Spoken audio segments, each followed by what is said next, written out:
After the introductory sessions yesterday, I guess, well, you probably have all the background to understand all the mathematics. So I want to show you some nice pictures and present a little bit of history of how machine learning or certain parts of machine learning have evolved from fundamental mathematical concepts, and then describe an overview that will be based on a group theoretical view of deep learning. So I think what summarizes it the best, in my opinion, is this quote from Weil, who defined symmetry as wide or as narrow as you define its meaning, the one idea by which man through ages has tried to comprehend and create order, beauty, and perfection. So Weil himself, as you probably know, was very important to the development of ideas based on symmetry in modern physics. So symmetry itself goes back to ancient Greece. So ancient Greece, where geometry was born. So the word itself is Greek.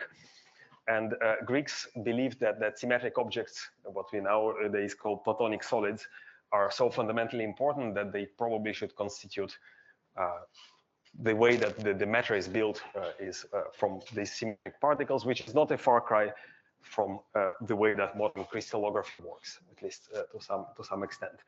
Now, the geometry that was only known for more than 2,000 years, that was born in ancient Greece, was Euclidean geometry. I think still at school this is taught as the geometry, and it was basically an axiomatic construction formulated by Euclid based on 5 postulates, of which the 5th one was kind of stood out. So the postulate about parallels, and many mathematicians since ancient times broke their teeth trying to prove it or disprove it.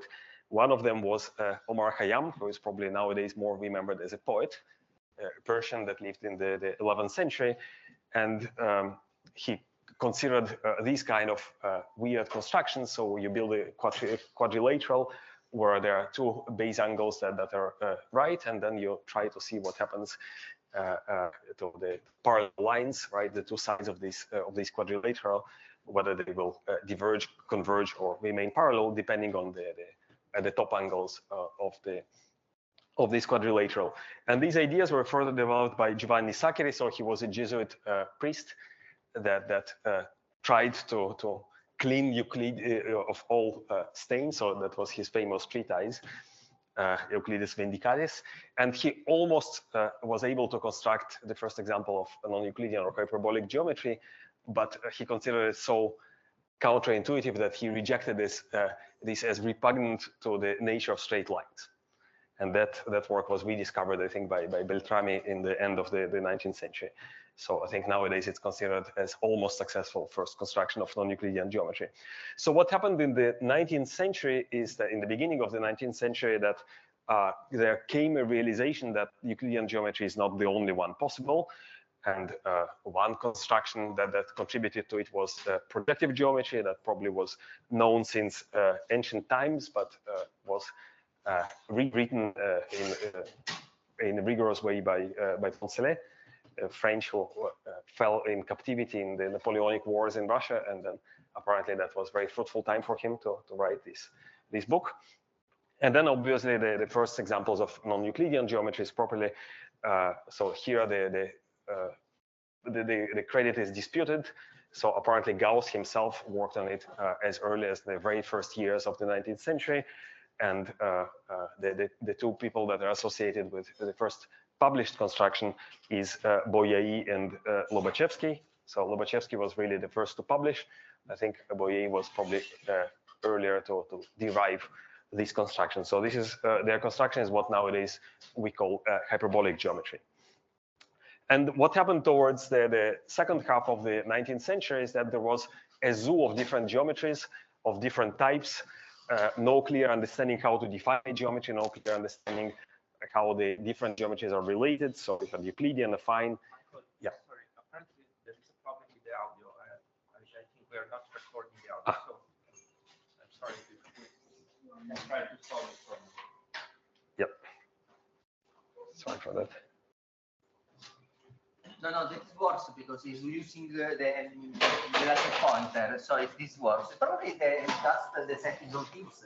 It's not using the right one. No, I'm using the right one. I checked before, Yep. and is using the Steinberg speaker. And I also see the yeah. here.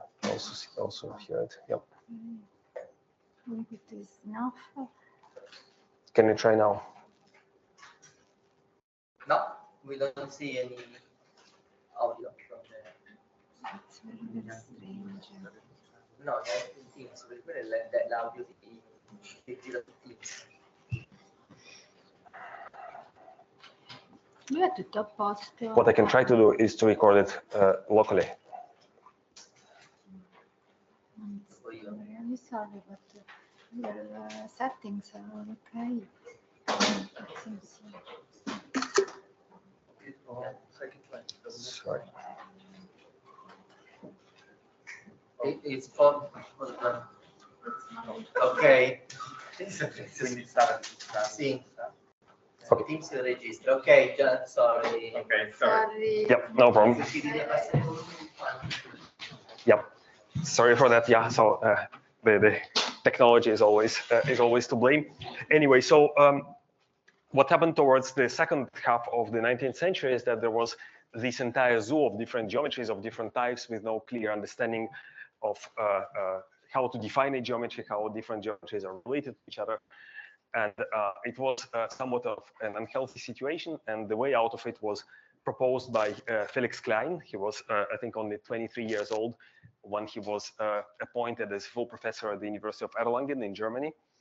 And his idea was to use a group theory to formalize different geometries as space with a group of transformations attached to them. So, and by looking at properties of geometric shapes that would be preserved, right, or remain invariant under certain transformations, you could define different geometries. So Euclidean geometry, for example, arises from all rigid transformations. And as you gradually increase the size of your group, right, so if you allow, for example, for affine transformations or projective transformations, so you get bigger groups and more general geometries. And I should say that well, the legend says, actually it's repeated many places, that the name Erlangen program comes from inaugural talk that Klein delivered in 1872. So this is actually not true. So he indeed was asked to give a talk, but the talk was about education in mathematics. It was not about geometry. And basically what the reason for the name for the program is this little booklet that he published with his professorial appointment that was subtitled "A Program for Entrance into the Faculty of the University of Erlangen." He actually didn't stay there for long, so he, I think, spent only 3 years in Erlangen and eventually moved to Göttingen, which was the center of mathematics in the 19th century. So the impact of Erlangen program was really fundamental in geometry. I think more broadly in mathematics, maybe not necessarily on the technical level, but on the cultural level. So the approach, completely different approach to geometry. So we can think of it as a second algebraization of geometry, the first one done by Descartes. And it also spilled into other fields like physics. So in physics, for example, colleagues of Klein in Göttingen, Emmy Noether, were able to prove that for example, if you have physical systems with symmetries, then you can derive conservation laws from these symmetries, which was quite remarkable because in the past, at least, conservation was a kind of empirical fact. The fact that you can derive, for example, conservation of energy from the symmetry of time was really fundamental, and it allowed these ideas evolved in the form of gauge invariance that was introduced by Weil, with whose quote I opened this lecture, and it allows to unify different types of interactions. So the first work of this kind was done by Young and Mills. Young received the Nobel Prize in physics for this, and basically this turned out to be what we nowadays call the standard model in particle physics. With the exception of gravity, it allows to derive all the physics that we currently know from considerations of symmetry. And I think this was very laconically summarized by Philip Anderson, another Nobel laureate, in his famous article in Nature, I think from 1972. More is different. So really beautiful paper. There he writes that it's only slightly overstating to say that physics is the study of symmetry. So at this point, you may ask, what does it all have to do with machine learning, right? So what's the relation? So as we'll see, that the geometric ideas and the ideas of symmetries and the ideas of groups have actually been in machine learning from the very beginning. So it's not something new. It's been around more or less when the field started. And it's really difficult to say when the field started, right? So usually you talk about what is called artificial intelligence. So the term itself appeared as a title of a conference, a workshop that was held in Dartmouth College in 1956. So also the choice of the name artificial intelligence was political, because it was a bunch of young scientists that didn't want to be in the shadow of Norbert Wiener, who at that time already introduced the concept of cybernetics. So they wanted to coin a new term, and that was artificial intelligence. So many of them would become extremely important and prominent scientists. So this is McCarthy, who was the organizer, the future Turing laureate. So here you see Shannon. Here you see Minsky. So we'll talk about him in a second. So these were really the founding fathers of what later would become known as artificial intelligence. So just 1 year afterwards, in 1957, came the first design of artificial neural networks. So some earlier designs were proposed before in the 40s, but that was the first artificial neural network with an algorithm that allows to train it. So that's the famous Perceptron that was introduced by Frank Rosenblatt. He was actually, I think at that time was called a psychologist, and he was working in the Cornell aerospace lab. So basically, he described a class of different neural networks that have connectivity and different weights that could be learned by an algorithm. So he showed it for a single layer neural network that this perceptron can be trained on data to perform simple pattern recognition tasks. And there was a huge excitement about it. And I can quote an article from New Yorker. So this is from 1958. And the authors of the article went so far to say that this is the first serious rival to the human brain ever devised. And these are remarkable machines that are capable of what amounts to thought. So if you think that the recent discussions about whether neural networks are conscious is something new, no. So this was already almost 70 years ago. And no conscious was found then, and I doubt that there will be any conscious found this time. So obviously with this excitement, I would say hype, it was inevitable that there will be some disillusionment and disappointment. And well, this is another example of hype. So this is the MIT Summervision Project. So they thought that they would be able to reproduce a large portion of the visual system and perform pattern recognition in codes, because that was still not an official term around that time. So that was in 1966. So obviously we are still working on computer vision, and there is no end to it. So that was a little bit overambitious to say it mildly. So the disappointment came in the form of a book published by Minsky and Papert. So Minsky, the same guy that appeared in the photo from 1956, a book called Perceptrons, which essentially criticized this construction of neural networks by Rosenblatt, and usually historians of artificial intelligence blame this book for the first AI winter, that it was so smashed, so critically this new approach of using neural networks to solve artificial intelligence and pattern recognition problems, that basically it cut the funding and nobody was interested in working in this direction. So this is probably one of the most taken out of context publications that ever existed in the field. And to start, so one of the point of criticism, for example, that the book is usually brought up and usually infamously in this field, is that they showed that even a very simple function like exclusive OR could not be represented by perceptron. And as a result, basically, they doubted the expressive power and why it is useful at all. And yeah, then came the first AI winter. So first of all, the very beginning of the book, and this is often misread or maybe forgotten. So they consider a different architecture that they call Perceptron, and they say that we will call these kind of neural networks perceptrons in honor of Rosenblatt. And they consider what we nowadays call a perceptron or a single layer perceptron. They call it simple perceptrons. So it's essentially a very simple neural network that takes a vector of d-dimensional inputs, multiplies each dimension, each coordinate by a weight that can be tuned, and then sums them up and passes through a nonlinearity, either a sine or a sigmoid function. And this is basically the result will be a simple binary classifier. And the asked question is, for example, what kind of functions can be represented, and they show that indeed there are some problems. So this is not what Rosenblatt proposed, actually. So he analyzed in his papers more complex networks with multiple layers. And what is missing in the criticism of the book and the way that it's positioned in the field is that it was also the first time that geometric considerations were brought into the field of machine learning. And actually the subtitle of the book, you can see it clearly in very tiny print, An Introduction to Computational Geometry. So that was the first time that the term computational geometry appeared. And they used group invariants in order to prove that perceptrons cannot do certain things. But I think the more important was really the geometric approach to machine learning problems. So basically everything that we'll be discussing today, right, and to some extent in this course, was already in some maybe embryonic form mentioned in the 60s in this book.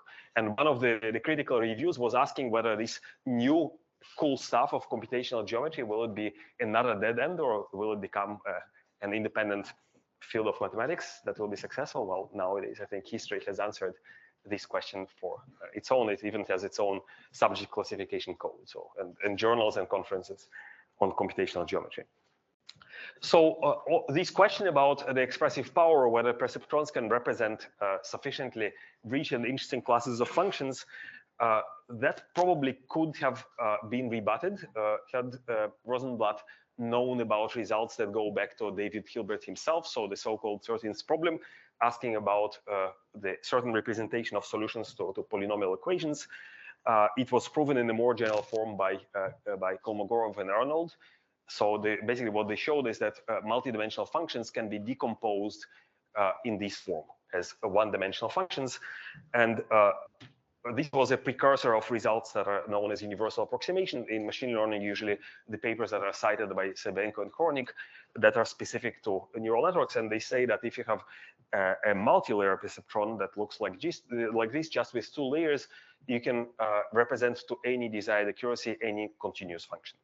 And the way that you can show it easily, so the formal proof is slightly more involved, but basically what you show is that you can represent a step function by just a pair of neurons connected in this way. If you can represent step functions, then you can represent anything continuous into any desired accuracy you want, right? So it doesn't tell you how exactly, it doesn't tell you how many neurons you will need here. So it might be very inefficient. So this is a kind of existence results, so it doesn't tell you how to do it. And therefore, you can think of machine learning, or at least in its simple supervised setting, as a kind of approximation problem. And that's why some people say that deep learning is just glorified curve fitting. So imagine that you have an image classifier that is supposed to distinguish between cats and dogs. And actually, recently I heard the reason why cats and dogs are brought up in this context. I think it goes back to some funding workshop where I think the National Science Foundation in the US was discussing whether how to fund and what projects to fund in the field of machine learning and computer vision. And it was David Mumford, a mathematician Fields medalist that was for many years interested in pattern recognition, that brought up this task of classifying cats and dogs. So that's why it's repeated in many places. So anyway, let's say that you have inputs of images of cats and dogs, and you want to classify them. So what you will typically have is examples of cats and dogs, right? So you have samples in this space, and you have some nonlinear function that decides whether a certain image is a cat and a dog, right? So it's basically partitions your space into these 2 classes. So this is how it will look like, right? In 2 dimensions. So you have these samples, and you want to approximate your function to some accuracy, let's say epsilon. So one important question is how many samples you will need, right? So obviously here just being continuous is a little wishful thinking because that's too broad a class. So you can even design continuous but nowhere differentiable functions that jump crazily. So you, in this case, you will need way more samples. But even the nice regularity classes that function analysts like Lipschitz continuity, even this would be probably a big stretch because you can construct easily examples like this one. So you have Gaussian blobs that are placed in the quadrants of a unit square. So so this will be a Lipschitz continuous function. But if I start growing the dimension, so instead of a square, I go to cubes and hypercubes, I can easily see that the number of samples will grow exponentially. So it will look like 1 over epsilon to the power d. So epsilon is the approximation accuracy, and d is the dimensionality of the space. And in practical terms, it means that there are not sufficient cats and dogs around. So actually, even for modestly sized problems, it will be more than the number of particles in the universe. So let alone cats and dogs. So basically, this is not practical. And actually, this problem of artificial intelligence, right, or machine learning algorithms to scale with dimensionality was mentioned in another fundamental piece of publication that was commissioned by a funding agency, this time in the UK, the famous Lighthill report from 72 that expressed skepticism about artificial intelligence's research field and the inability of most of the methods to scale to practical size and practical dimensionality. So he used the term combinatorial explosion, and you can see from this picture that he's looked very angry. So that's probably after talking to the workers in the field of AI. And basically what happened in the 70s that the funding agencies both in the US and the UK cut their funding, and that triggered the first AI winter. So for us, what it means is that basically we need a different approach in the geometric approach, precursors of which we've seen in the Minsky and Papert book. And actually these kind of architectures emerged in the aftermath, and that was another wave of interest in machine learning. So the first insights for this new type of architectures came from neuroscience. So that was classical experiment of two Harvard neuroscientists, David Hubel and Thorsten Wiesel. Both received Nobel Prize in Medicine for the study of the visual cortex. So they made experiments with a cat, presenting to it different visual patterns, and then looking at how some part of the brain that is called the visual cortex would react to these activations. And they found that there is some local and hierarchical organization to the visual cortex, and basically what they call receptive fields. So the fact that a cell will be activated only in the spatial proximity of cells that are connected to the retina. And the first realization in the neural network, artificial neural network of these kind of ideas was the neocognitron of Kunihiko Fukushima from 1980. So it's often misspelled as neurocognitron, but neocognitron means that it was a new version of another architecture from the same author that was called the cognitron.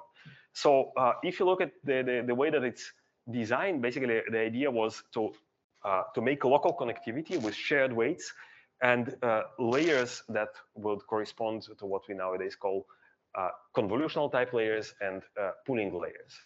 And the idea was that if, for example, you want to recognize visual patterns, and that was the kind of problems that he was looking at in the 80s, optical character recognition. So you want to make sure that the output of the network is independent on where the pattern is located in the image. So if I want to say that this is a digit 3, I don't care where it is located, right? So I want some form of shift invariance. And the problem with standard perceptrons that if I just parse this image into a vector and feed it into a neural network, I will get a very different input. So I will need to show a lot of examples of such digits shifted every time by a different position. So this is what we nowadays in machine learning we call data augmentation. So we simulate the possible transformations of our input. And this is not desirable. And the idea, as Fukushima wrote, that the response of perceptrons was affected by the shift, and the ability for pattern recognition was, well, he was Japanese, so very modestly saying it was not so high. So he himself showed in the paper that, well, these are two examples, but he showed that the neocognitron was able to cope with significant geometric transformations, not only shifts, but more general ones, including noise.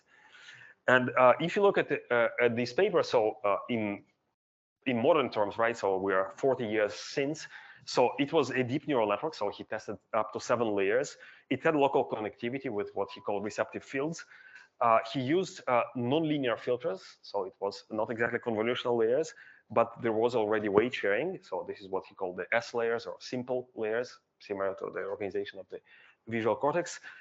He used spooling, so these were the C layers or the complex cells in the terms of neuroscientists. He used the half rectifier, the relo activation function, which is somehow believed to be a modern invention, but it was already there even before. Unfortunately, he didn't use backpropagation, so it was already invented, but it was not commonly used in machine learning. So the learning was, I think, kind of what he called self-organized, so basically some form of clustering, unsupervised learning. So it quite anticipated his time because there was no really hardware to implement this neural network, enough data to train it on, and actually no algorithms to train it on. But I think all the ingredients were already there. Now, the question of training the neural network. So if we go to Rosenblatt, so Rosenblatt devised a very simple algorithm that he called the Perceptron learning rule that was devised for a single layer neural network. But he didn't know how to train deeper neural networks. So such methods were invented later. So in the late 60s, early 70s, Ivakhenko, Ukrainian, well, at that time, Soviet scientist, was training already deep neural networks, I think up to 8 layers, with a method that he called a group method of data handling. So no backpropagation yet. And backpropagation, well, the roots probably go back to the 60s, but the first convincing application of backpropagation is the most cited paper of Rumilha from 86, appeared in Nature. And this is where backpropagation was convincingly shown to be able to train neural networks on different visual pattern recognition tasks. So with backpropagation, so this was actually one of the topics of the PhD thesis of Jan LeCun. And in his first postdoctoral job at the Bell Labs, AT&T, he and his colleagues designed the first convolutional neural networks. So very similar, at least philosophically, to the architecture of neocognitron. I think one of the differences was that the paper was written in the language of engineers working on digital signal processing and image processing. So Fukushima wrote it in terminology of neuroscientists. They use linear layers that implemented as convolution. Actually, the term convolution doesn't appear in the paper, nor the term convolutional neural networks. That would appear in a later paper. And they also showed an implementation on a DSP, obviously from AT&T. So they had their own hardware on which they implemented. So a digital signal processor that was able to do very efficiently one type of computations to multiply numbers and add them together. So that's exactly what convolution does. And it was able to do it at 125 million operations per second in floating point. And using this DSP, they were able to show image classification rate of 30 images per second. So it was already useful for real applications. And the application they applied it to was classification of digits that appeared on letters. So that was used by the Postal Service in the US and later by banks to automatically read the amounts that were written on bank checks. And so there are several evolutions to this architecture. So there was a very long paper from '98 where they described what they called Lonet 5. So that's the classical CNN architecture, already called at the time CNN or convolutional neural network. Now, I should say that computer vision took a different direction. So convolutional neural networks existed already and were successful in the 90s. Computer vision, if you look at the decade of the early 2000s and maybe until the first years of 2010s, the typical architecture actually went with using very well-engineered, handcrafted feature descriptors. So the idea was to take an image, to extract some important, interesting features with a feature detector that would be robust or approximately invariant to perspective transformations. So something that looks like corners or maybe edges, and then describe locally the image around these features. So the most famous paper there is SIFT, the Scale Invariant Feature Transform, by David Lowe from the University of British Columbia. Actually, one of the most cited papers in all computer science, about 60,000 citations to this day, as far as I remember. And then you can do different things. So you can, for example, take vector quantize these features and build a histogram of them. So what was called the bag of features, and then apply simple classifier. Typically, it was a support vector machine, maybe a small neural network. But basically, the feature extraction was here and was handcrafted. And one of the problems was, of course, that if you have different applications, not always the features that were designed for one application would be good for another one. So it was very difficult to design a universally good feature extractor. So a lot of thought and engineering and hard work went into the construction of these features, but it's not that they always worked well. So what happened gradually over the course of the years in the 2000s is that the computational power caught up, and in particular the use of graphics hardware that appeared to be well suited for certain types of general purpose computations. For example, these kind of computations as convolutions, or more generally what is called single instruction multiple data, where you have a lot of data that is efficiently piped through your hardware architecture, and you repeat the same operation multiple times. And one of the holy grails of computer vision, of large-scale image classification, a benchmark was devised, I think, in 2009. So the person behind it was Li Feifei from Stanford. And the moment of truth in 2012 was when a deep learning architecture, a convolutional neural network, for the first time exceeded by far all the handcrafted approaches. So that was the famous AlexNet from the group in the University of Toronto, named after the Alexander Kryzewski, the first author. So this was, at least in its spirit, more or less the same as the convolutional architectures of LeCun. So it was deeper, it had more parameters, it had more layers. For the first time, it was trained on a GPU. Actually, GPUs were used to train neural networks before that, way before that. And for general purpose computing, I think like a decade before, I think the first time in 2002 or 2003. But it was first shown on this very large scale computer vision task. And it was very successful. And the rest, as the proverbial saying says, is history. So the three people behind deep learning, LeCun, Bengio, and Hinton, got the Turing Award. And one person was left out, Jürgen Schmidhuber, who also had pioneering contributions.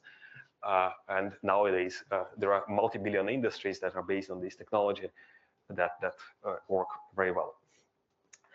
So before we dive into some details, let me just show you some of the origins of graph neural networks, because that would be one of the key topics for this course. And actually, the origin of graph neural networks goes back to about 60 or 70 years ago, maybe even earlier, and the field of chemistry. So if symmetry was tied very intimately to physics, then the story of graph neural networks is tied to chemistry. And in chemistry, so chemistry is probably one of the most data-intensive fields of science from its very beginning. So when alchemy became gradually chemistry in the 17th and the 18th centuries, basically every work discovered some new compounds, right? So it had some chemical reactions, you discover some new stuff, and you need to catalog and classify it. So this problem of documenting chemical structures was already recognized at least 200 years ago. And the first journals in this field, like the Chemistry Central Blood, that appeared in about 200 years ago, was the first attempt to do it. So there were also chemical dictionaries, such as this Bellstein handbook that comprised more than 500 volumes. And people actually searched for compounds manually. And then in the beginning of the 20th century, the CAS, the Chemical Abstract Service in the English-speaking world, appeared, and nowadays it's one of the largest public repositories of chemical compounds, with more than 200 million of documented compounds, with their properties with structural formula and so on. So what also happened in chemistry that relatively early, so that was probably in the second half of the 19th century, there was developed a universal language to describe compounds, what is called structural formula that we probably all know, something that looks like this, right? The problem was that the structural formula didn't really made it convenient to search for compounds. So, and therefore, with the first appearance of digital computers that initially were using punch cards, there was a big desire to develop automatic techniques that would be able to search compounds in large databases. And that was a very practical problem, for example, in the patent office. So imagine that a pharmaceutical company wanted to patent a new drug. So the first thing that you want to do is to test whether, to search for something similar, right? To see whether it has already been deposited by another company. So you would need to do it by hand, to go through all these catalogs and see if the compound that was described in the patent application appeared somewhere before. Also, chemical companies that were developing new chemicals, whether it's in the chemical industry or in the pharmaceutical industry, had exactly the same problem. So what was developed already in the 40s for the first computers that was based on punch cards is this kind of codes, what was called chemical ciphers, that essentially take a chemical structure and make it into a string. And it's easy to compare strings, whether by computer or by hand, right? The problem, though, with these kind of descriptions that it doesn't preserve the structural properties of the molecule. And in chemistry, chemists are trained to look at patterns and find patterns in different compounds. And in many cases, similar patterns are responsible for similar properties. So maybe one of the examples, aromatic compounds were called in this way because usually they had some order, and this was associated with the presence of what is called the benzene ring or aromatic ring, so something that looks like this.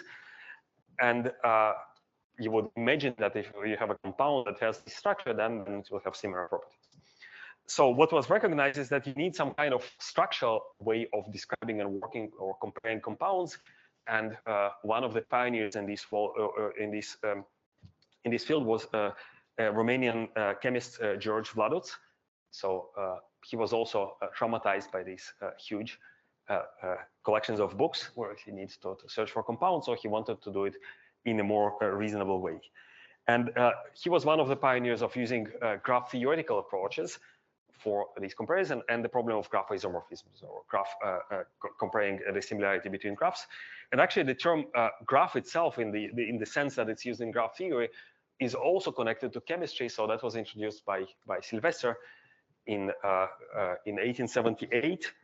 So he used the term graph or chemical graph to refer to chemical compounds and basically the related mathematical abstraction that we nowadays call graphs. Of course, graphs existed before, but maybe they didn't have a name. So chemistry is somehow historically tied to graph theory. Now, Vladuț worked in the same institution or collaborated with these two guys, Andrei Lehmann and Boris Weisfeiler. And one of them was in algebraic geometry. Another one described himself as programmer, even though this was probably not an official title. And they together devised an algorithm that nowadays is called the Weisfeiler-Lehmann graph isomorphism test. And it was the first attempt to test whether two graphs are isomorphic. So if they have the same structure, if there is a one-to-one correspondence that preserves the edges, they actually believe to have found a polynomial time algorithm for this problem. I should say that complexity theory was also embryonic at that time, and these kind of notions of, for example, NP completeness was invented later, I think in the 70s. And then a counterexample of a graph that could not be tested by this algorithm was found later. We'll talk about it slightly later. So all these works in chemistry were probably not very well known in the machine learning community. So machine learning community, I think it's hard to find the exact moment when the ideas that nowadays we call graph neural networks started to emerge. So I think the priority is, for some reason, is to Italian scientists. So the first attempt to do to do machine learning on structures is by Alessandro Sperduti from 1994. And then the term graph neural networks was introduced by Marco Gori and Franco Scarselli in 2005 and 2008. And some more modern architectures were developed already when deep learning became standard. And what is also maybe slightly ironic is that these methods, already modern graph neural networks, were reintroduced into chemistry. So first by David Duvenot in his work on replacing handcrafted molecular descriptors that were developed in 1965 by Harry Morgan from the Chemical Abstraction Service, replacing it with convolutional graph neural networks. And then the famous paper by Justin Gilmer from Google, the message passing graph neural networks that are actually formally equivalent to the Weisfeld-Lehmann graph isomorphism test. So it's interesting that how the cycle has closed. So it started in chemistry and it went through some evolution and then it got back to chemistry. And then, of course, probably the most exciting breakthrough with geometric architectures recently was the AlphaFold 2 developed by DeepMind.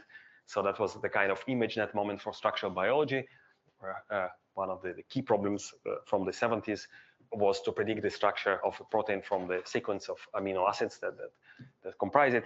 And basically, AlphaFold came out of nowhere and outperformed significantly all the competing approaches. And basically, AlphaFold 2 is a geometric architecture that at least a big part of it can be described as equivariant transformers or equivariant message passing architectures. So basically, if you look at these examples so far, so in this historical overview, we had two examples of convolutional neural networks and graph neural networks. So the really two big milestones in this field. So apparently they are very different, right? So they work with different types of data and they operate differently, but there are some common principles that we can try to figure out and identify a common blueprint. So first of all, in both cases, we can identify that it's not just some high-dimensional data on which the neural network is applied. It has some underlying geometric domain, right? In case of convolutional neural networks that work on images, the domain is a grid. In case of, for example, chemical molecules, you can describe the molecule as a graph, right? For every node is an atom, and every edge is a chemical bond, and you have some properties, right? Like the types of the atoms attached to each node of this graph. The second thing that we see in common is that there is some symmetry structure that you can associate with these domains. So in case of images, we're interested in shifts, right? And we wanted to be insensitive to these shifts. In case of graphs, actually the key problem that arises in chemistry is that we don't have a canonical way of ordering the nodes. So different structure or different line formulas for chemical compounds number the atoms differently. And therefore, the same compound, the same structure can be represented in many different ways. So we want to be able to somehow factor out this permutation. And then the property that we wanted in case of images is, for example, to be able to say that I don't care where the image is, how the image is shifted. I want to be able to classify it. So, for example, convolution operation will be what we'll call translation equivariant. So it will be transformed in the same way as the input is transformed. In graph neural networks, the message passing operations that we do, for example, if I take my neighbors of a node, right, so atoms that are connected to another atom and sum their feature vectors, then this will also be an operation that is not affected by the way that I order or permute the nodes of the graph. And basically, this forms the foundation of what we call geometric deep learning that is based on the ideas of symmetries and group theory in the same way as Klein-Zerlangen program unified different types of geometry in the 19th century. Here, our ambition is to unify the different types of neural network architectures that were developed historically for different types of data and maybe in different fields for different applications.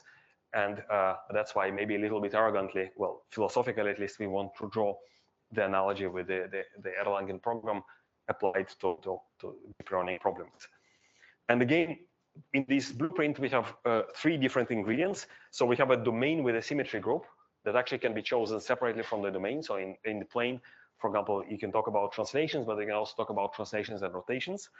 We have signals that live on this domain, and the group that acts on the domain acts on the signals through the group representation. So I apologize that I'm using here a slightly exotic notation. So we wanted to denote groups, but people that are familiar with Lie algebras might be confused by this notation. So this is my way of representing groups and elements of the group. And then we have functions that act on these signals that will have some invariance built into them. So the first example that we've seen was convolutional neural networks. So in this case, the translation group is represented by the shift operator, and convolutions are equivariant with respect to the shift. So I can first apply convolution and then apply the shift. The result will be the same. And maybe just in terms of terminology, what we'll call invariance. So probably the best illustration is image classification. So if I have a cat in this image, no matter where the cat is positioned, right? So same way as Fukushima had in his neocognitron, I want the output to be the same, right? So we'll call this a group invariant, or in this case, a shift invariant function. The other type of problem, if the structure of the output is the same as the structure of the input, for example, if I want to label pixels in an image and to be able to separate the foreground from the background, I want the output to change in the same way as the input. So if I translate the cat, I want the mask that segments it from the background to be translated in the same way. So then we've seen the example of graph neural networks. So in this case, again, the domain is a graph, the symmetry is a permutation, and its action on the feature vectors, for example, can be represented through the permutation matrix. And then, as we'll see, message passing will be equivariant with respect to permutations. And in more recent architectures, like the one that I mentioned that is used in AlphaFold, there is also the notion of data symmetry. So not only you have some group that acts on the domain, you also have a group that acts on the data itself. So think of molecules. So you can describe them as graphs, but these are geometric graphs, right? So each node also has a component, basically coordinates that represent the positions of the nodes in space. And therefore, if you, for example, rotate or translate this graph, right, these coordinates, this molecule, you don't care about where how this transformation happens. So you want to be equivariant with respect to these transformations as well. And making the analogy to physics. So in physics, I think it's common to distinguish between internal and external symmetries, symmetries of the field versus symmetries of the space-time. So that's exactly the analogy of this kind of distinction. And basically, this principle, right, the principle of symmetry, gives us the typical deep learning architecture that you will see in 99% of neural networks that you encounter in practice. So typically a sequence of equivariant layers, maybe followed by an invariant layer, if, for example, your task is classification, also possibly interleaved with pooling operations. And pooling is actually an implementation of another principle that is very important in physics. And this is what we call scale separation. And the idea that you can take a problem that might be very complex, right? So if you look at this room, for example, we are surrounded by a quadrillion of particles, right, of molecules that move somehow. And of course, you can try to understand how each molecule moves. But if you want to understand how the gas in this room behaves, so probably you can collapse it to just a small number of parameters such as temperature and pressure, right? So if you zoom out in many physical systems, it's possible to basically to abstract out some not important details. And if I zoom out even further, I can, for example, in order to describe the motion of Earth around the sun at this scale, I don't care about, for example, the complexity of the Earth's atmosphere. I can approximate it as a point, right? So a little bit similar is the idea of pooling in deep learning, that you can progressively reduce the resolution of the image, for example, and approximate functions at lower scales. And these principles can be applied to different domains. So obviously grids, maybe more generally speaking, homogeneous spaces, to graphs and sets, and to manifolds, meshes, and geometric graphs. So that will be one of the important topics of this course. And the implementation of these principles, you can find it in many popular architectures. So you can actually derive some of the most popular architectures, such as convolutional neural networks, some form of recurrent neural networks, LSTMs, deep sets, transformers, graph neural networks, and different versions of intrinsic or mesh CNNs from these principles. So instead of just having, for example, convolution somewhere out of the blue, you can derive it from translational symmetry. And for example, LSTM can be derived from time warping, and graph neural networks and transformers from permutation invariance. So any questions so far? How much time do we have? 40 minutes? Yeah. Okay. Any questions? Anything that is not clear? Okay, so let's talk about some specifics. So let's start with graphs. So graphs are really universal model mathematical abstraction for different systems of relations and interactions. You can use graphs to model systems at all levels, from macroscopic levels, such as, for example, molecules, to large scales, such as social networks, right, that describe how people interact with each other. And if you take this example of a social network, so maybe a good metaphor for a graph will be people and their friendship relations. So people will be the nodes of the graphs, and the relations will be edges. And let's say that we attach some features to the nodes, right? So we assume that the edges do not have any features. So these can be represented by a matrix that describes the features of size n by d. And here is the number of nodes. D is the dimension of the feature, and the structure of the graph can be described in the form of the adjacency matrix of size n by n. Now, what is important in this representation is that the ordering of the nodes is completely arbitrary. So once I order the nodes of the graph, I also order the rows of this feature matrix and the rows and the column of the adjacency matrix. If I introduce a different order, I will need to permute these matrices. And basically, the permutation matrix, right, and we have an n factorial of such possible permutations, it's a representation of the permutation group. You see that it actually acts differently on different types of structures. So it acts with left multiplication on vectors and left and right multiplication on matrices, right? So in the matrix, you permute both rows and columns. So if we want to construct a function on the graph that is independent on the way that we order the nodes. So let's say that you want to predict some property of a chemical molecule. So I don't care how I order the atoms. I want to say, for example, to predict the solubility of this molecule in water, right? So in this case, we are interested in functions that are permutation invariant, right? So no matter how I permute the feature vectors and the adjacency matrix of the graph, I want the output to be the same. If I'm interested in node-wise predictions, so if, for example, if I want to label some users in a social network, or maybe if I want to use it as an intermediate computation in a deep neural network architecture, in this case, I want the output, which now will be node-wise, to be transformed in the same way as the input, right? So if I change the order of the nodes in the graph, I want to also that the ordering of the coordinates of the spectra will follow in the same way. So in this case, I'm talking about permutation equivariant functions. And you see that the output, which is now basically feature for every node, so it's a matrix valued function, will be permuted in the same way.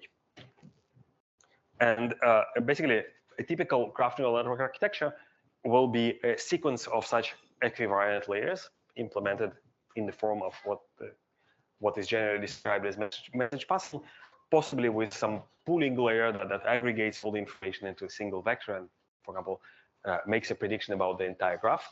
You can also do some coarsening of the graph that can also be made learnable. So this would correspond to the pooling in standard convolutional neural networks.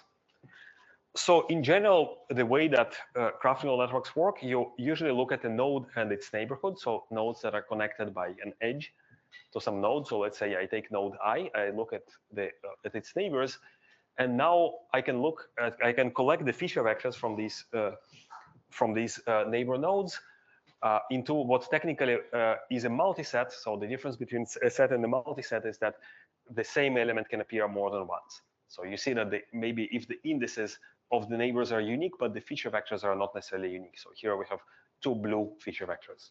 Okay. So together with the feature vector of the node itself, we can aggregate this information to form the next feature vector, right? So this will be the way that a single layer of a graph neural network operates. And I remind you that I don't have a canonical way of ordering the neighbors. So I want this aggregation that I denote by the function phi to be permutation invariant, right? So no matter how I reorder the neighbors, this function must be symmetric. Now I can apply this function to every node of the graph, right? And this forms a matrix that looks like this, right? So this phi operates on the feature of node I and the neighborhood of node I. And now here, if I reorder the input, the output will be reordered in the same way, right? So the rows of this matrix F will be reordered in the same way. So this, as a result, this function will be permutation equivariant. Now, the choice of this function phi is very important. And I would say it's probably fair to say that most of the differences between different graph neural network architecture differ in the way that this function phi is chosen and designed. So typically the way that it looks, you will have some aggregation operation that is permutation invariant, typically a sum or maybe a maximal. Then you will have some learnable functions, let's call them phi and psi, that transform the neighbor features. And then once you're aggregated, then all the information with this function, then they are applied to the aggregated features, and this gives you an updated feature that you will be using in the next layer, right? So this is done for every node of the graph. The different choices for this function gives rise to what we call three different flavors of graph neural network architectures. The first of them being convolutional. So in this case, you have some coefficients that depend on the structure of the graph, but not on the features. And if you use a summation here, as we'll see, it boils down to the standard convolution. And this is how some of the early architectures of graph neural networks that came from graph signal processing community operated. Slightly more general architecture is what is called the attentional flavor. So in this case, we have coefficients that depend both on the structure of the graph and the features themselves. So typically it takes the form of attention. So I'm looking at my own features and the features of my neighbors, and I decide the coefficient that is used to aggregate them will be decided based, for example, how similar or different these features are from each other. So the most famous representative from this type of architectures is the graph attention networks by Petr Veličković. And the most general architecture is message passing, where we have a nonlinear function that takes as input the feature vectors of my node and my neighbor, and can be interpreted as a message that is sent by this by that node to my node I. Now, I mentioned already the Weisfreier-Lehmann graph isomorphism test. So it is actually formally equivalent to message passing if the function that is chosen is injective. And the way that the Weisfreier-Lehmann algorithm works, so it is an iterative color refinement procedure. So you start with a graph where every node is colored in the same way, let's say blue, right? So basically it's some discrete label that you attach to the node. And then you look at the node with its neighborhood. And here, initially, we have two types of neighborhoods, right? So we have a blue node with 2 blue neighbors and a blue node with 3 blue neighbors. If you apply an injective function to it, think of, for example, hashing, then it will produce 2 different colors that will be able to distinguish between these 2 different types of nodes. Let's call them green and yellow. And I can apply this procedure again several times. So if I apply it again, I have 3 types of neighborhoods, right? I have a green node with 2 yellow neighbors. I have a yellow node with 1 yellow and 2 green neighbors. And I have a green node with 1 yellow and 1 green neighbor, right? So these will become, let's say, violet, red, and gray. If I apply the same procedure again, the colors will not change, right? So basically, that's the kind of types of nodes that we have. So at this point, we can compute a histogram of different colors, and this will act as a graph descriptor. And if I give you another graph and the same algorithm produces a different descriptor, I can guarantee that the graphs are not isomorphic. But if the descriptors are the same, we actually don't know. So it's a necessary but insufficient condition. And you can find examples even of very simple graphs that are not isomorphic, but equivalent from the standpoint of this algorithm. So, for example, one structure that this algorithm is unable to detect is these kind of triangles. So I should actually say historically what Weisfeld and Lehmann described in their paper is what is called a 2WL procedure. So it works on edges and not on nodes. So it's slightly different. So there is an entire hierarchy of WL tests.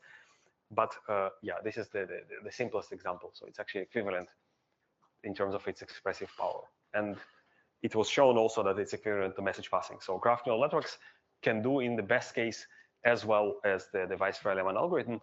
And if you think of, for example, chemical applications, so this is really surprising that chemists that don't think of their molecules as collections of atoms and chemical bonds, but they think of molecules as structures, chose graphs to be their kind of representation for molecules. So molecules in organic chemistry, especially, they have abundant structures that look like rings or cycles, and this is something that this simple algorithm cannot detect. So that's why this will be one of the motivations that Chris will be presenting, why we want to go to more interesting higher dimensional topological constructions such as cellular complexes. So let me describe some special cases of graph neural networks. So imagine that we have a graph and we remove all the edges. So in this case, we are talking about a set, and set shares the same structural characteristics with the graph in the sense that we also then don't have a canonical way of ordering elements in a set, right? And what we can do here is two different possibilities. So we can consider each element of the set separately and apply a shared function to each element of the set. And these kind of architectures that emerged in 2017 under the name of deep sets, or in computer graphics and vision under the name of point nets, they're actually very popular in vision applications working with point clouds. For example, when you have a self-driving car and you have a LiDAR that captures the surroundings, so you can recognize some patterns there, for example, pedestrians and obstacles using these kind of architectures. Now, another possibility would be to assume that once you have a set, everybody can talk to everybody, right? So you have a complete or a fully connected graph. And in this case, you can actually see that the convolutional flavor of a graph neural network makes no sense because this second argument will be the same, right? So everybody is connected to everyone. So this the coefficients that depend on the structure of the graph would be meaningless. So you can use an attentional flavor. And what you can recognize here is transformer type architectures that have become very popular in natural language processing. Now, in transformers, at least the way that they're used in NLP, you actually do have a canonical ordering of the nodes. So typically, these will be some tokens or words in a sentence. And usually, this ordering is conveyed by additional features that are called positional encoding. So positional encoding in these kind of applications typically looks like sine waves, different frequency. You can also do positional encoding for graphs. So there are several techniques to do it.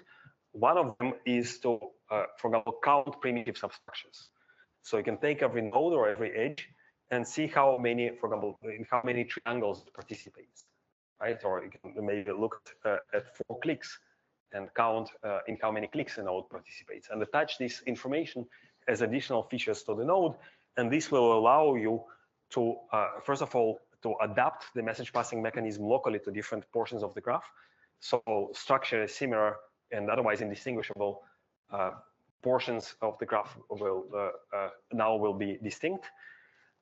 It can enhance the performance of the Weisfeld-Lehmann algorithm, because if Weisfeld-Lehmann cannot detect triangles, if I count these triangles and pass it as additional information, then I can make message passing algorithms that are strictly more powerful, more expressive than the Weisfeld-Lehmann test. You can also consider it as a form of problem-specific inductive bias. So if I know, for example, that I am working with chemical compounds where these structures like rings, this is, by the way, a molecule of caffeine, so it has a 6 cycle and a 5 cycle.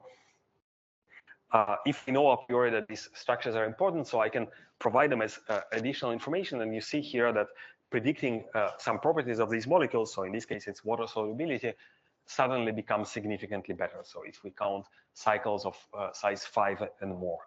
And these are, again, some features that are very prominent in organic chemistry.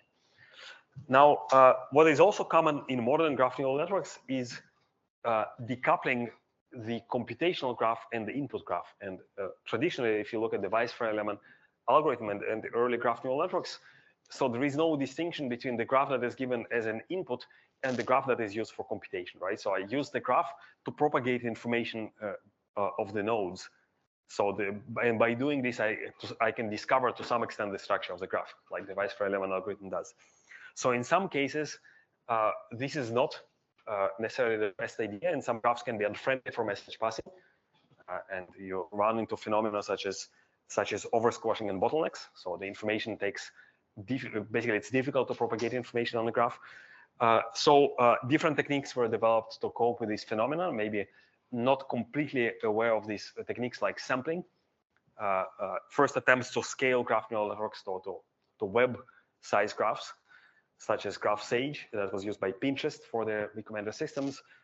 If you have a node in a social network that has a user that has 100 million followers, you cannot possibly look at all the neighbors and all the features, so you will need to sample the neighborhood. So by doing this, de facto, you're changing the graph.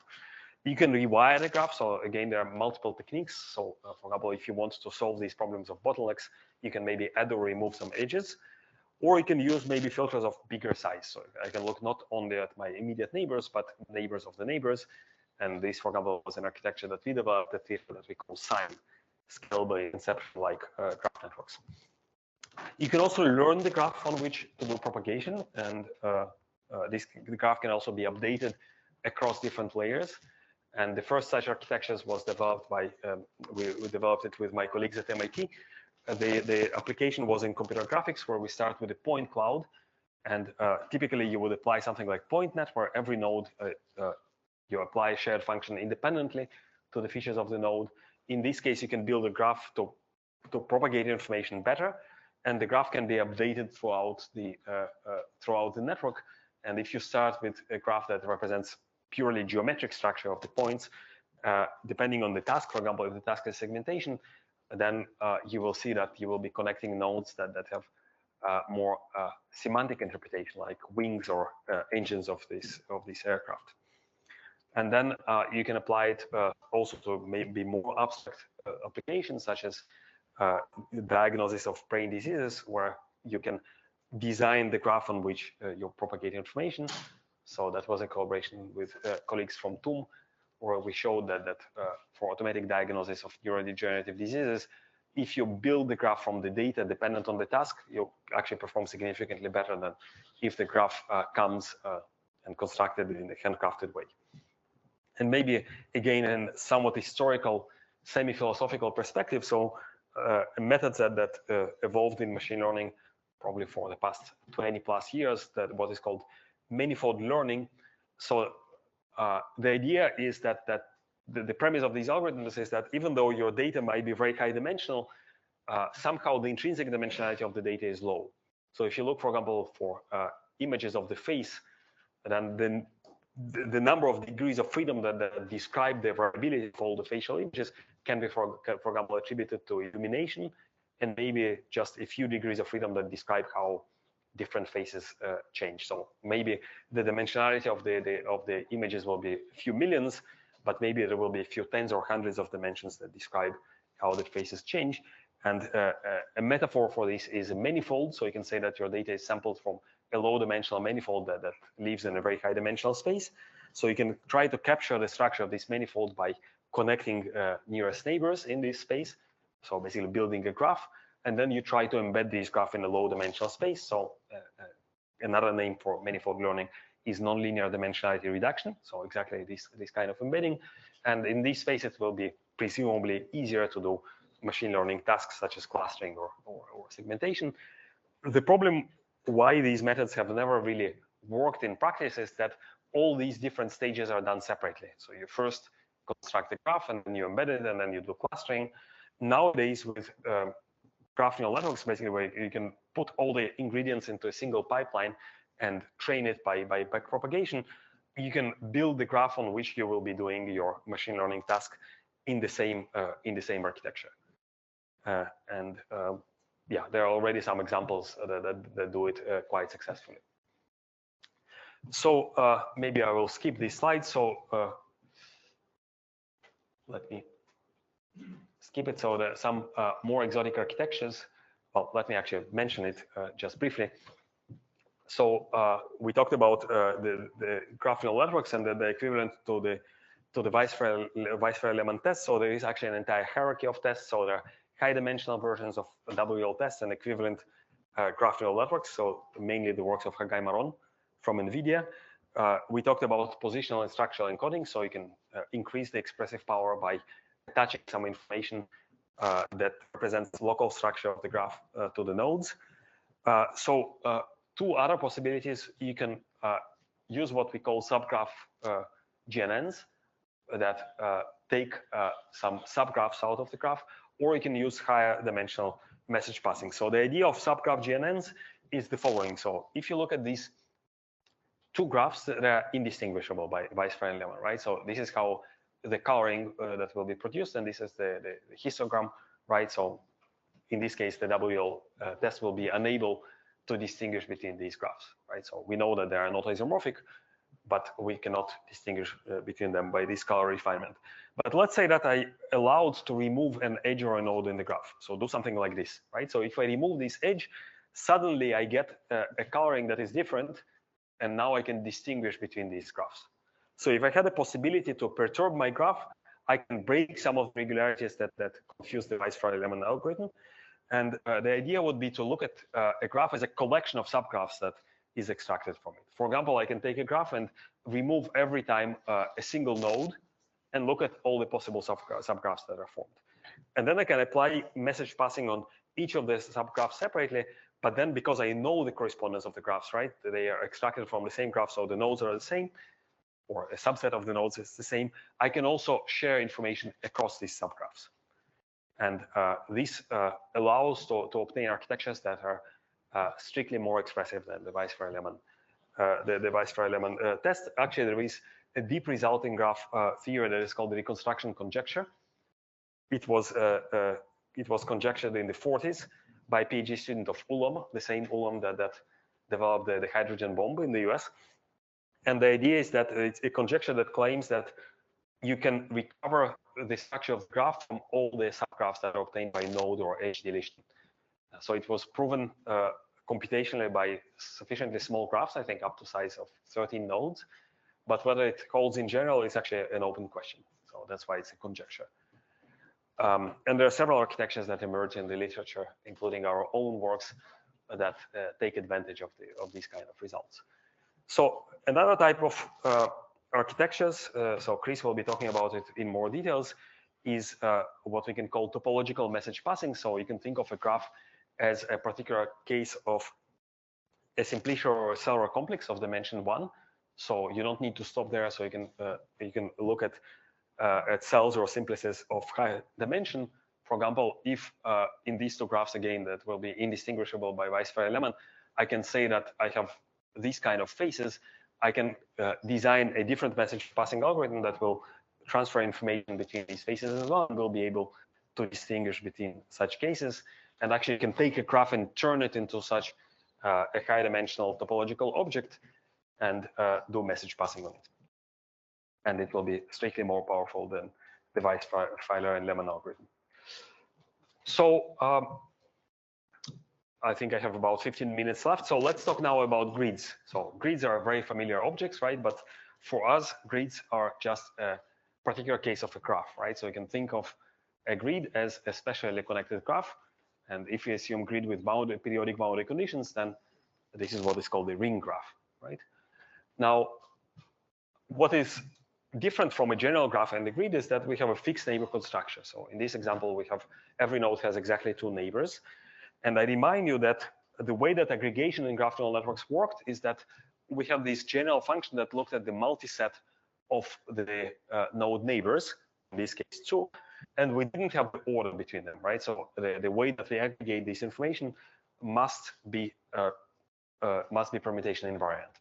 Now, on a grid, we actually have not only the same number of neighbors, but we also have an order. So I can say that first comes the green node, then the red node, and then the blue node. So I can have a function that looks like this. And if I make this aggregation a linear aggregation, basically a weighted sum, then we get something that we are very familiar with, and this is convolution, right?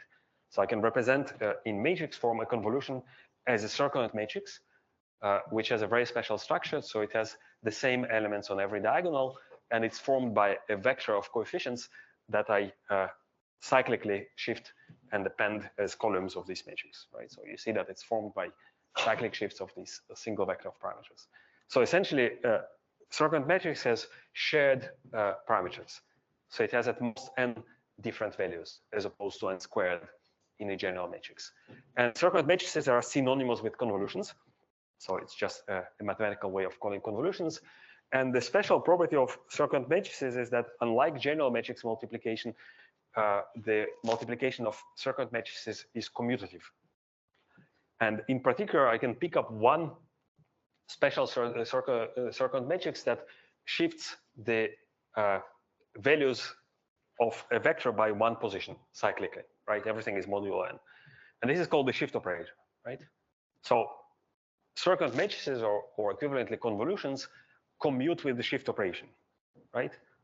So it's another way of saying that convolution is shift equivariant, right? So I can first apply convolution and then shift, or vice versa, the result will be the same.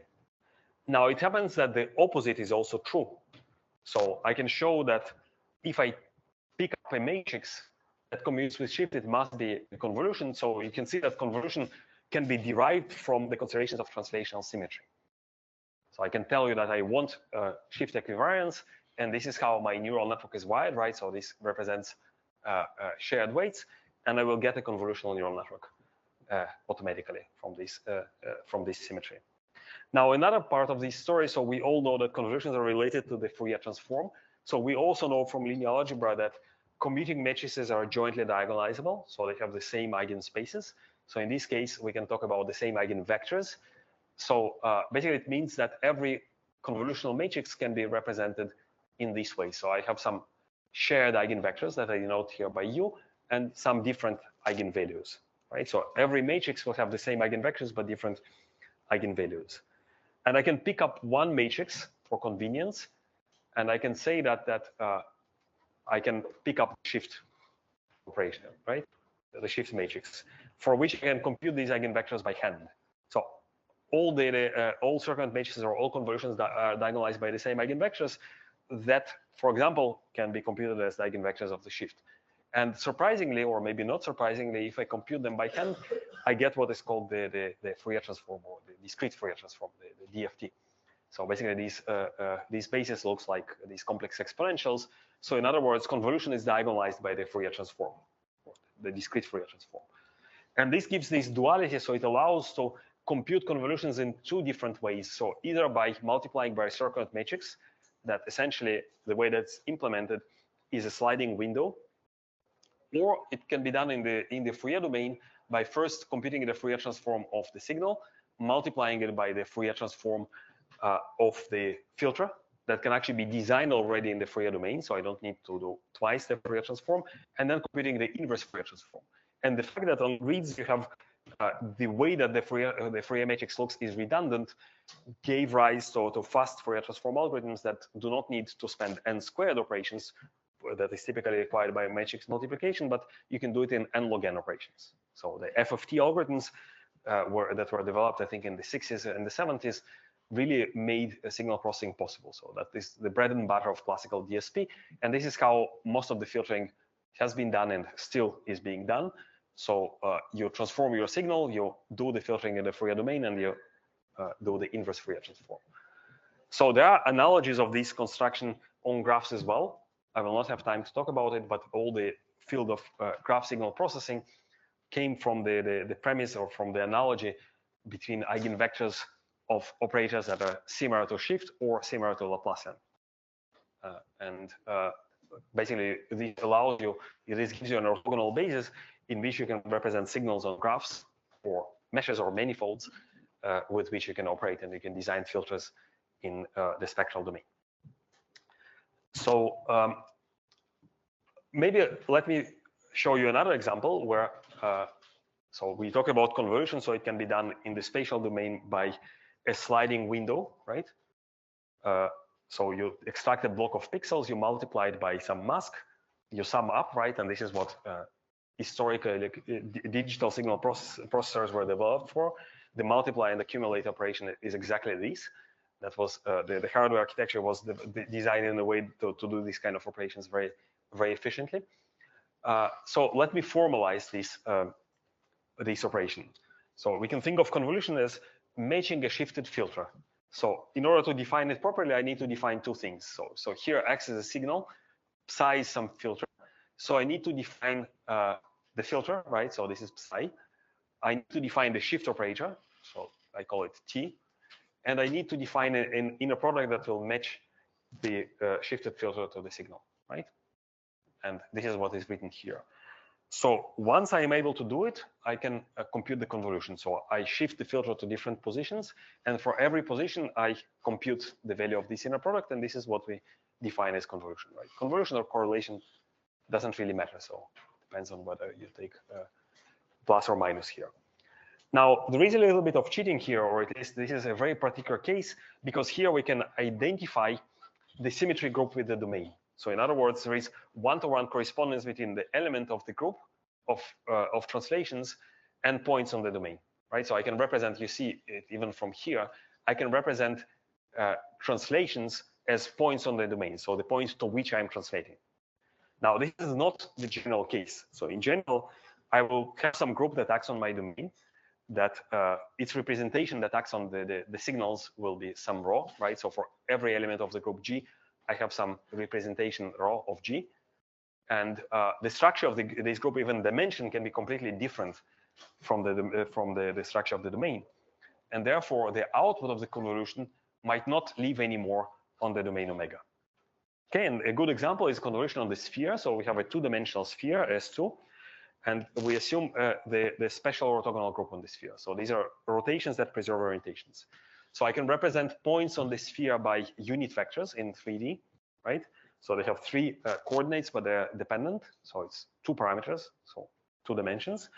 And I can represent rotations by matrices that have orthogonal matrices that have unit determinant, right?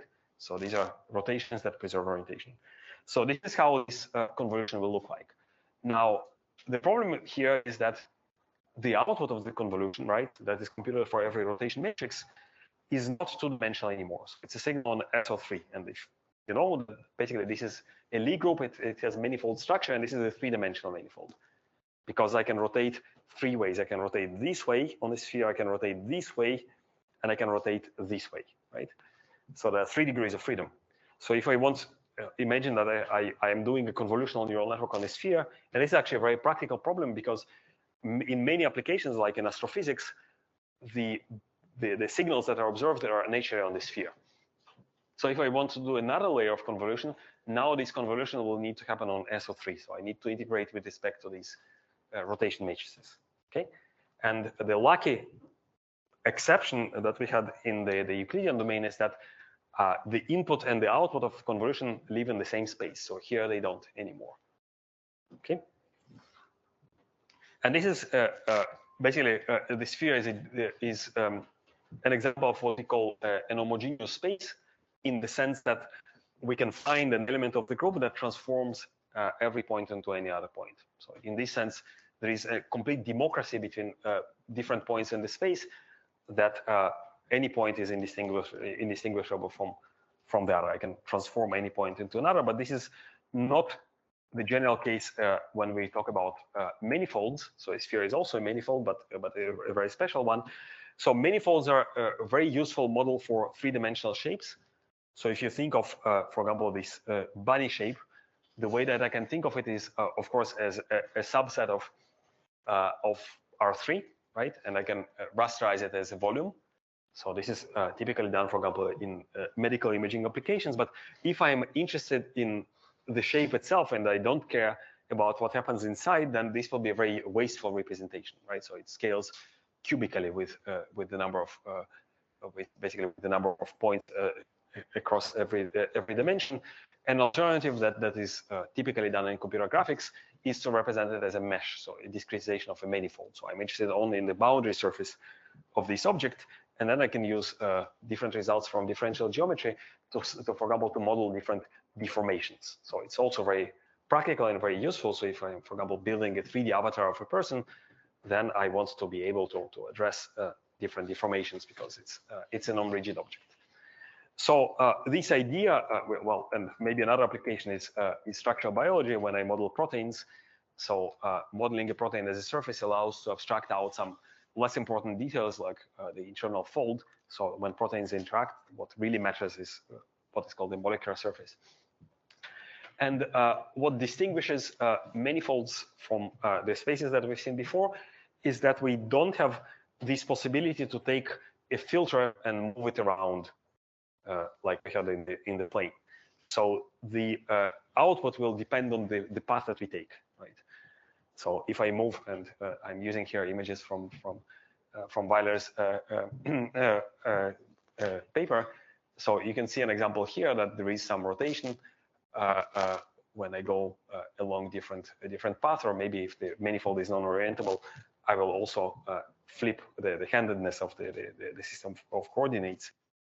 So on manifolds, we have two types of symmetries that we're interested in typically. One is the choice of the local system of coordinates, so what in physics is called the gauge. And another type of symmetry is global deformations. So for example, we want to design filters that will be invariant to isometries, to deformations that do not change the Riemannian metric structure of the manifold.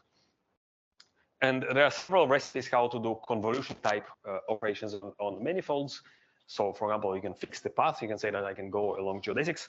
You can fix the gauge. So you can fix the local system of coordinates with some reservations. Typically, you cannot compute something that a smooth field on a manifold. It might vanish at some points. You can allow for this ambiguity, but do a pooling on an ambiguity, for example, pooling on rotations. You can use spectral filters that are isotropic, and in this case, you don't care about this ambiguity, or you can use gauge equivariant filters. And well, allow me to skip the introduction to differential geometry that you've already seen, but roughly speaking, you can do something like this. So you can say that locally, I can represent my manifold in the tangent space. I can define a filter in the tangent space and apply it to my function by using exponential map. So the exponential map allows me to go and fetch values from the manifold around the point and represented in the Euclidean space, right? So in case of surfaces, it will be two-dimensional space. The problem, of course, that what is written here, I cannot really compute it because these are abstract geometric vectors. In order to compute these kind of filters, I need a system of coordinates in which I can represent vectors as arrays of coordinates, and this necessitates the choice of a local frame of coordinates. So this is what is called the gauge, and these operations must be defined in such a way that we don't care about how the gauge is transformed, right? So the choice of the gauge depends on the kind of structure that we assume on this manifold. So in most general case, when we have just the topological object, this is the group of all invertible matrices, the general linear group. If we have a manifold with Riemannian metric, then this is the SO3 or SO2 that we've seen before. And if we also have a frame field, then there is no ambiguity whatsoever. So it's a trivial group. And I would say that these two cases are the most practical when we are talking about geometric objects. And it is possible to define filters that will be equivariant with respect to gauge transformations. So that was the work of Taco Cohen, and I think Morris and Pim will be talking about this in much more details than I have time here. So another possibility, of course, so this is how it works in practice. So there is sometimes a gap between theory and practice, and in practice, you can construct invariant frame fields on a manifold that will be stable under deformations. So they may not be defined at every point, and this is the result of the Hairy-Ball theorem, right, or Poincare-Hopf, that tells you that a smooth field on sphere-like objects will necessarily vanish in a point.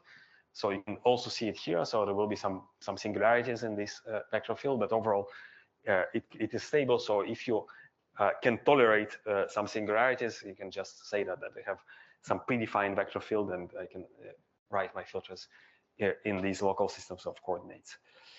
So what you gain here is that you have intrinsically defined filters that follow the deformations of the surface. And the kind of applications where it's important is in computer graphics. So this is, for example, markerless motion capture that scans in real time an actor and then transfers the facial expressions to this Shrek-like looking creature.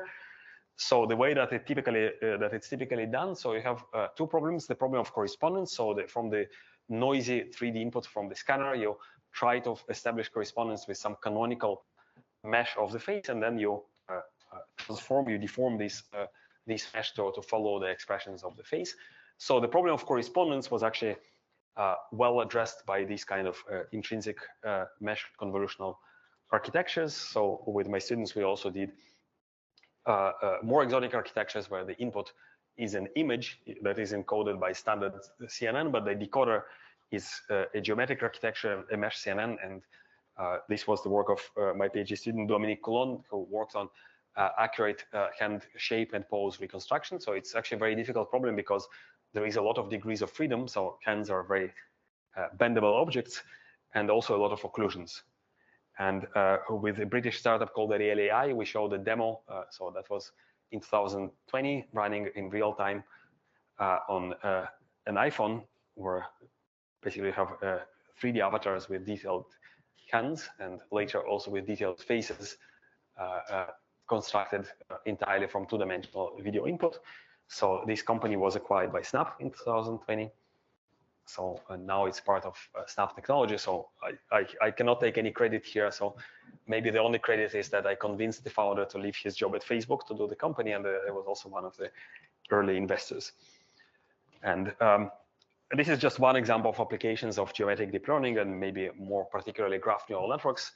So another startup that I can mention was that I founded with my students. We use graph neural networks to try to classify misinformation. And the company was acquired by Twitter 3 years ago. So that's how I ended up at Twitter. And graph neural networks have recently been used in different types, both commercial and scientific applications, from Google Maps predicting better the estimated arrival time, to particle physics, where you can model interaction of particles as graphs and try to for example, classify different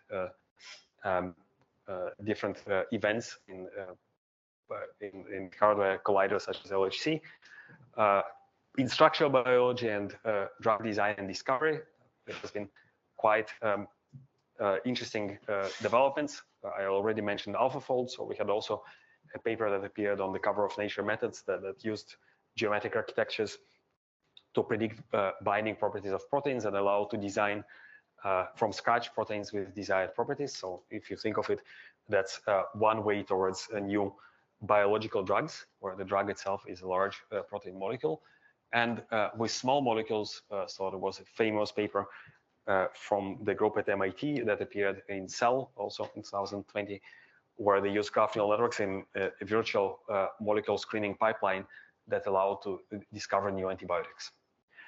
So I think I'm out of time, so probably it's a good time to stop here.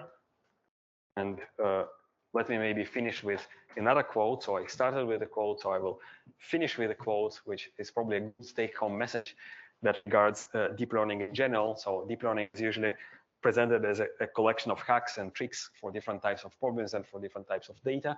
I think the philosophy that we're trying to take in geometric deep learning follows this maxim of Helvetius, that the knowledge of certain principles compensates for the lack of knowledge of certain facts. And indeed, what I hope to have convinced you that many architectures that you use in practice can be derived from the same principles. So it's the principles that are important to understand rather than the specific implementation details.